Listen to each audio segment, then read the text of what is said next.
So today let's talk about something new. SIF. What exactly SIF? SIF is a very new category which is placed right between mutual fund and PMS. To speak simply, उसमें derivatives का ज़्यादा usage है to give a downside protection. Okay. So why did they popular fast? Timing सितंबर 2024 से अभी तक में market में बहुत वोलेटिलिटी रही. इतनी वोलेटिलिटी में अल्ट्रा HNI इन्वेस्टर जिसका पोर्टफोलियो थाउजेंड्स ऑफ क्रोर्स में है, उसको स्टेबिलिटी चाहिए. उनके लिए this product is a super fit.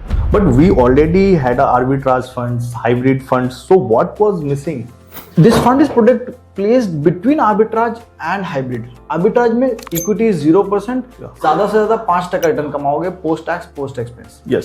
Arbitrage से अगर आप हाइब्रिड पे जाते हो, हाइब्रिड में 65% इक्विटी है, मार्केट 10% डाउन, तो आपका पोर्टफोलियो भी 4% डाउन हो जाएगा. डाउनसाइड प्रोटेक्शन नहीं है. अल्ट्रा HNI 600-700 करोड़ रुपए का पोर्टफोलियो अगर हाइब्रिड में डालेगा, 4% का नुकसान, that turns into tens of crore of losses. This SIF category fits in between, जहां पे equity exposure can be even -10%. Downside is completely protected. So volatility को कैसे reduce कर सकते हैं?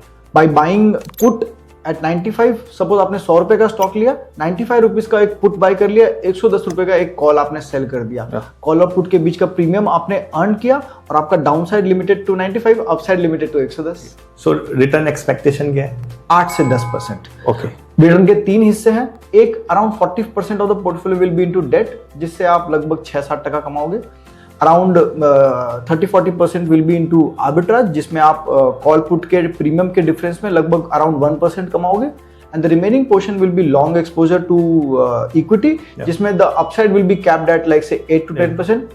ऑल टोटल 8 से 10% रिटर्न प्री टैक्स, 7 से 8% return post tax. Okay, so who is this ideal for? Ultra HNI family offices जिनका portfolio is running into thousands of crore of money, उनके core portfolio में 1000 करोड़ के पोर्टफोलियो में से 700-800 करोड़ रुपए के ऊपर उसको स्टेबिलिटी चाहिए, टैक्स एडवांटेज चाहिए. उनके लिए this is the perfect fit. Yeah.